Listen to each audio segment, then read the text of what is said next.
ৰেঙনি টিভিৰ জনপ্ৰিয় ধাৰাবাহিক বেহাৰবাৰী আউটপোষ্টত মোহনৰ চৰিত্ৰত অভিনয় কৰা দীপজ্যোতি কেওট জনপ্ৰিয় অভিনেতা দীপজ্যোতি কেওটে দিলে এটা ভাল খবৰ। তো বন্ধু বান্ধৱীসকল আহকচোন আমি শুনো দীপজ্যোতি কেওটৰ মুখেৰে এই ভাল খবৰটো। নমস্কাৰ, মই দীপজ্যোতি কেওট।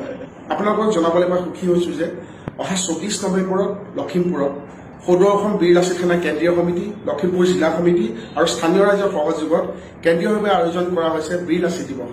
বিভিন্ন অনুষ্ঠানৰ মাজতে সেই অনুষ্ঠানত আগভাগ ল'বলৈ গৈ আছো আপোনালোকৰ মৰমৰ কে ছাৰ আৰু মই। গতিকে অহা 24 নৱেম্বৰত সম্পূৰ্ণ কোভিড প্ৰট'কল মানি আমি ইজনে সিজনক লগ পাম বুলি আশা কৰিলোঁ। ধন্যবাদ। জয় আই অসম।